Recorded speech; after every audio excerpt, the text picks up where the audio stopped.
ಎಲ್ಲರಿಗೂ ನನ್ನ ನಮಸ್ಕಾರಗಳು. ಪ್ರಸಕ್ತ ಶೈಕ್ಷಣಿಕ ವರ್ಷದ ವೇಳಾಪಟ್ಟಿ ಪ್ರಕಟ. ಶಾಲಾ ಶಿಕ್ಷಣ ಇಲಾಖೆ 2026-27ನೇ ಸಾಲಿನ ರಾಜ್ಯ ಪಠ್ಯಕ್ರಮದ ಸರ್ಕಾರಿ ಅನುದಾನಿತ ಮತ್ತು ಅನುದಾನರಹಿತ ಪ್ರಾಥಮಿಕ ಪ್ರೌಢಶಾಲೆಗಳಿಗೆ ಶೈಕ್ಷಣಿಕ ಮತ್ತು ರಜೆ ಅವಧಿಗಳನ್ನು ಒಳಗೊಂಡ ವಾರ್ಷಿಕ ವೇಳಾಪಟ್ಟಿಯನ್ನ ಪ್ರಕಟಿಸಲಾಗಿದೆ.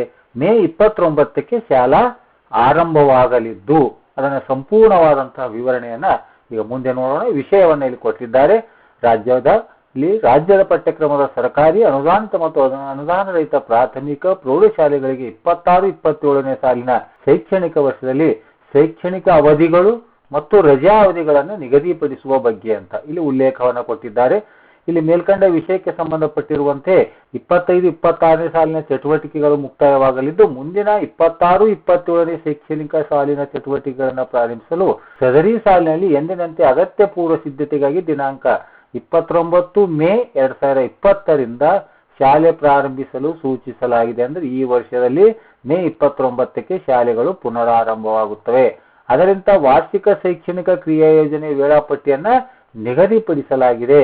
ಪ್ರಯುಕ್ತ ರಾಜ್ಯದ ಎಲ್ಲಾ ರಾಜ್ಯ ಪಠ್ಯಕ್ರಮ ಸರ್ಕಾರಿ ಇರಲಿ, ಅನುದಾನಿತ ಇರಲಿ, ಅನುದಾನರಹಿತ ಪ್ರಾಥಮಿಕ ಪ್ರೌಢಶಾಲೆಗಳಲ್ಲಿ 26-27ನೇ ಶೈಕ್ಷಣಿಕ ಸಾಲಿನಲ್ಲಿ ಏಕರೂಪದ ಶೈಕ್ಷಣಿಕ ಚಟುವಟಿಕೆಗಳನ್ನು ಅನುಷ್ಠಾನಗೊಳಿಸಲು ಸಹಾಯವಾಗುವಂತೆ ಒಟ್ಟು ವಾರ್ಷಿಕ ದಿನಗಳಲ್ಲಿ ಲಭ್ಯವಾಗುವ ಶೈಕ್ಷಣಿಕ ಚಟುವಟಿಕೆ ಅವಧಿಗಳು, ಕರ್ತವ್ಯದ ದಿನಗಳು, ರಜಾ ದಿನಗಳನ್ನು ಆಧರಿಸಿ ಅದಕ್ಕನುಗುಣವಾಗಿ ವಾರ್ಷಿಕ ಕಾರ್ಯಸೂಚಿಯನ್ನು ಈ ಕೆಳಗಂಡಂತೆ ನಿಗದಿಪಡಿಸಲಾಗಿದ್ದು ರಾಜ್ಯ ಪಠ್ಯಕ್ರಮದ ಎಲ್ಲಾ ಶಾಲೆಗಳಲ್ಲಿಯೂ ಕೂಡ ಅನುಷ್ಠಾನಗೊಳಿಸಿ ಮತ್ತು ಅನುಪಾಲನೆ ಮಾಡಲು ಸೂಚಿಸಿದೆ. ಇಲ್ಲಿ 26-27ನ ಶಾಲಾ ಕರ್ತವ್ಯ ದಿನ ಅಂದ್ರೆ ಮೊದಲನೇ ಅವಧಿಯನ್ನು ಇಲ್ಲಿ ನೋಡೋಣ. ದಿನಾಂಕ 29 ಅಂದ್ರೆ ಮೇ 29, 2020ರಿಂದ ಶಾಲೆ ಪ್ರಾರಂಭವಾಗಿ 2/10/2026ರವರೆಗೆ ಅಂದ್ರೆ ಅಕ್ಟೋಬರ್ 2ರವರೆಗೆ ಮೊದಲನೇ ಅವಧಿಯಲ್ಲಿ. ಇನ್ನು ಎರಡನೇ ಅವಧಿ ಪ್ರಾರಂಭವಾಗತಕ್ಕಂಥದ್ದು ಮೇ 22 ಅಕ್ಟೋಬರ್ ಅಂದ್ರೆ 2 ಅಕ್ಟೋಬರ್ಗೆ ಶಾಲೆ ರಜೆಯನ್ನ ಪ್ರಾರಂಭವಾಗಿ 22 ಅಕ್ಟೋಬರ್ 2026ರಿಂದ 10/4/2027ರವರೆಗೆ ಮತ್ತೆ ಎರಡನೇ ಅವಧಿಯನ್ನು ಇರುತ್ತೆ ಅಂತ. ಇದರಲ್ಲಿ ರಜಾ ದಿನಗಳನ್ನು ಕೊಟ್ಟಿದ್ದಾರೆ. ಅಂದ್ರೆ ಇಲ್ಲಿ ಇರತಕ್ಕಂಥ ರಜಾ ದಸರಾ ರಜೆ ಯಾವಾಗ ಅಕ್ಟೋಬರ್ 3ರಿಂದ ಅಕ್ಟೋಬರ್ 21ರವರೆಗೆ, ಬೇಸಿಗೆ ರಜೆ ಏಪ್ರಿಲ್ 11ರಿಂದ ಮೇ 28ರವರೆಗೆ, ಮೇ 28, 2027ರವರೆಗೆ ಅಂತ. ಇನ್ನು ಪ್ರತಿ ತಿಂಗಳು 2026-27ನೇ ಶೈಕ್ಷಣಿಕ ಸಾಲಿಗೆ ಶಾಲಾ ಕರ್ತವ್ಯದ ದಿನಗಳು ಮತ್ತು ರಜಾ ಅವಧಿಗಳನ್ನ ಪ್ರತಿ ತಿಂಗಳು ಇಲ್ಲಿ ತಿಂಗಳುಗಳನ್ನ ಕೊಟ್ಟಿದ್ದಾರೆ. ಲಭ್ಯವಿರುವ ತಿಂಗಳಿನಲ್ಲಿ ಒಟ್ಟು ದಿನಗಳು, ಒಟ್ಟು ರಜಾ ದಿನಗಳು, ಲಭ್ಯವಿರುವ ಶಾಲಾ ಕರ್ತವ್ಯದ ದಿನಗಳು. ಇದು ನಮಗೆ ಇಂಪಾರ್ಟೆಂಟ್ ಆಗಿರ್ತಕ್ಕಂಥದ್ದು. ಮೇನಲ್ಲಿ ಒಟ್ಟು ಅವಧಿ 31 ದಿನಗಳಿದ್ದು ಅದರಲ್ಲಿ 28 ರಜೆ ಇದ್ದು ಕೇವಲ 2 ದಿನಗಳು ಮಾತ್ರ ಶಾಲಾ ಕರ್ತವ್ಯ ದಿನಗಳಾಗಿರ್ತವೆ. ಜೂನ್ನಲ್ಲಿ 30, 5, 25 ದಿನಗಳು ನಮಗೆ ಶಾಲಾ ಕರ್ತವ್ಯ ದಿನಗಳು. ಜುಲೈನಲ್ಲಿ 20, 27, ಆಗಸ್ಟ್ನಲ್ಲಿ 25, ಸೆಪ್ಟೆಂಬರ್ನಲ್ಲಿ 26, ಅಕ್ಟೋಬರ್ನಲ್ಲಿ ಕೇವಲ 11, ನವೆಂಬರ್ನಲ್ಲಿ 23, ಡಿಸೆಂಬರ್ನಲ್ಲಿ 26, ಜನವರಿ 25, ಫೆಬ್ರವರಿ 24, 2027ರಲ್ಲಿ, ಮಾರ್ಚ್ 2027ರಲ್ಲಿ 24, ಏಪ್ರಿಲ್ 2027ರಲ್ಲಿ 8 ಅಂದ್ರೆ ಒಟ್ಟು 365 ದಿನಗಳಲ್ಲಿ ರಜಾ ಅವಧಿಗಳು 119, 245 ದಿನಗಳು ಲಭ್ಯ ಇರುವ ಶಾಲಾ ಕರ್ತವ್ಯ ದಿನಗಳು. ಇದರಲ್ಲಿ ಮತ್ತೆ ಈ ಒಂದು 245 ಒಟ್ಟು ನಮಗೆ ಲಭ್ಯ ಇರುವಂತಹ ದಿನಗಳಲ್ಲಿ ಪರೀಕ್ಷೆಗಳು ಮತ್ತು ಮೌಲ್ಯಾಂಕನ ಕಾರ್ಯಕ್ಕಾಗಿ ಎಫ್ಎ ಮತ್ತು ಎಸ್ಎಗಾಗಿ 26 ದಿನಗಳನ್ನು ಇಲ್ಲಿ ಲಭ್ಯ ಇರ್ತವೆ. ಪಠ್ಯೇತರ ಚಟುವಟಿಕೆಗಳ ಸ್ಪರ್ಧೆ ನಿರ್ವಹಣಾ ಕಾರ್ಯಕ್ಕಾಗಿ 24 ದಿನಗಳನ್ನು ನಿಗದಿಪಡಿಸಲಾಗಿದೆ. ಮೌಲ್ಯಮಾಪನ ಮತ್ತು ಫಲಿತಾಂಶ ವಿಶ್ಲೇಷಣಕ್ಕಾಗಿ 10 ದಿನಗಳು ನಿಗದಿಪಡಿಸಲಾಗಿದೆ. ಶಾಲಾ ಸ್ಥಳೀಯ ರಜೆಗಳು 4 ಇರುತ್ತವೆ, ಆ 4ಅನ್ನು ಕೊಡಲಾಗಿದೆ.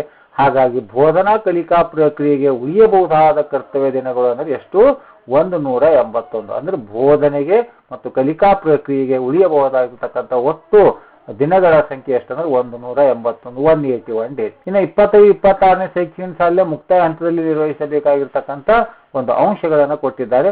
1ರಿಂದ 9ರವರೆಗೆ ಎಲ್ಲ SATS ನಲ್ಲಿ ಏನೇನು ಎಂಟ್ರಿ ಮಾಡಬೇಕಾಯಿತು ಅಂಕಗಳನ್ನು ನಾವೆಲ್ಲ SA1, SA2, FA ಎಲ್ಲವುಗಳನ್ನು ಎಂಟ್ರಿ ಮಾಡಿ ಅಂತಿದೆ. ಮತ್ತು 5, 8, 9ನೇ ತರಗತಿಗೆ SA2 ಮೌಲ್ಯಾಂಕನ ಸೇರಿದಂತೆ ಉಳಿದ 1ರಿಂದ 9ನೇ ತರಗತಿಗೆ ಫಲಿತಾಂಶವನ್ನು ನಿಯಮಾನುಸಾರ ವಿಶ್ಲೇಷಿಸಿ ನಿಗದಿಪಡಿಸಿ 9/4/2020ರಂದು ಪ್ರಾಥಮಿಕ ಶಾಲಾ ಹಂತದಲ್ಲಿ ದಿನಾಂಕ 10/4/2020 ಪ್ರೌಢಶಾಲಾ ಹಂತದಲ್ಲಿ ಈಗಾಗಲೇ ಇದೆಲ್ಲ ಮುಕ್ತಾಯ ಆಗಿರ್ತಕ್ಕಂಥದ್ದು ಸುತ್ತೋಲೆಯನ್ನು ಈಗಾಗಲೇ ಹೊರಡಿಸಲಾಗಿದೆ. ಇಲ್ಲೆಲ್ಲ ಕಂಪ್ಲೀಟ್ ಆಗಿ ಇದು ಮುಗಿದಿದೆ. 26-27 ಶೈಕ್ಷಣಿಕ ಸಾಲಿನಲ್ಲಿ ನಿರ್ವಹಿಸಬೇಕಾಗಿರ್ತಕ್ಕಂಥ ಅಂಶಗಳನ್ನು ಇಲ್ಲಿ ಮತ್ತೆ ಕೊಟ್ಟಿದ್ದಾರೆ. 29ಕ್ಕೆ ಶಾಲೆ ಪ್ರಾರಂಭ, ಮುಖ್ಯ ಶಿಕ್ಷಕರು ಶಾಲೆಗಳಿಗೆ ಹಾಜರಾಗಿ ಅಗತ್ಯ ಪೂರ್ವ ಸಿದ್ಧತೆಗಳನ್ನು ಮಾಡಿಕೊಳ್ಳುವುದು, ವಿದ್ಯಾರ್ಥಿಗಳ ಶಾಲಾ ಪ್ರವೇಶಾತಿಯನ್ನು ದಾಖಲಾತಿಯನ್ನು ದಿನಾಂಕ 30 ಮೇ 2026ರಿಂದ ಪ್ರಾರಂಭೋತ್ಸವದೊಂದಿಗೆ ಆರಂಭಿಸಿ 30 ಜೂನ್ 2026ರಂದು ಪ್ರವೇಶವನ್ನು ಮಾಡತಕ್ಕಂಥದ್ದು. ಈ ಹಿನ್ನೆಲೆಯಲ್ಲಿ ಪ್ರಸ್ತುತ ವರ್ಷ ನವೆಂಬರ್ 25ರಿಂದ ವಿವಿಧ ಕಾರಣಗಳಿಂದ ಶಾಲೆ ಕಾಲೇಜು ಬಿಟ್ಟ 6ರಿಂದ 18 ವಯೋಮಾನದ ಮಕ್ಕಳನ್ನು ಪುನಃ ಶಾಲಾ ಕಾಲೇಜಿಗೆ ಕರೆತರಲು ಹಾಗೂ 26-27 ಸಾಲಿನ ದಾಖಲಾತಿ ಸಂಬಂಧಿಸಿದಂತೆ ಜನವರಿ ವಸತಿ ಪ್ರದೇಶದ ಅರ್ಹ ವಯೋಮಾನದ ಮಕ್ಕಳನ್ನು ಗುರುತಿಸಿ ದಾಖಲಿಸಲು ದಾಖಲಾತಿ ಜಾಗೃತಿ ಅಭಿಯಾನ ಕಾರ್ಯಕ್ರಮವನ್ನು ಮಾನ್ಯ ಸಚಿವರು, ಶಾಲಾ ಶಿಕ್ಷಣ ಮತ್ತು ಸಾಕ್ಷರತೆ ಇಲಾಖೆಯವರ ನೇತೃತ್ವದಲ್ಲಿ ಹಮ್ಮಿಕೊಳ್ಳಲಿದೆ. ಸದರಿ ಅಭಿಯಾನವು ನವೆಂಬರ್ 25ರಿಂದ ಜೂನ್ 26ರವರೆಗೆ ನಿರಂತರವಾಗಿ ಜಾರಿಯಲ್ಲಿರುತ್ತದೆ ಅಂತ. ಇದೆಲ್ಲ ಹಿಂದಿರ್ತಕ್ಕಂಥ CRP PRP ಸಂಬಂಧಪಟ್ಟಿರತಕ್ಕಂಥ ವಚಗಳು. ಇಷ್ಟು ಈ ಒಂದು ಮತ್ತಿದು ಅಲ್ಲದೆ ವಿಶೇಷ ಸೂಚನೆಯನ್ನು ಕೊಟ್ಟಿದ್ದಾರೆ.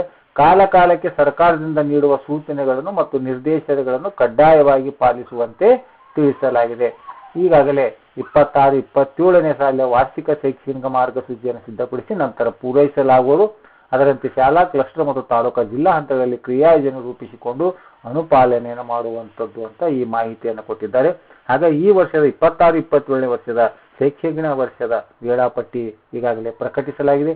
ಈ ಮಾಹಿತಿ ಇಷ್ಟವಾದರೆ ದಯವಿಟ್ಟು ಲೈಕ್ ಮಾಡಿ ಅಂತ ಹೇಳುತ್ತಾ ಈ ವಿಡಿಯೋ ನೋಡಿರುವ ತಮ್ಮೆಲ್ಲರೂ ನನ್ನ ಅಭಿನಂದನೆಗಳು.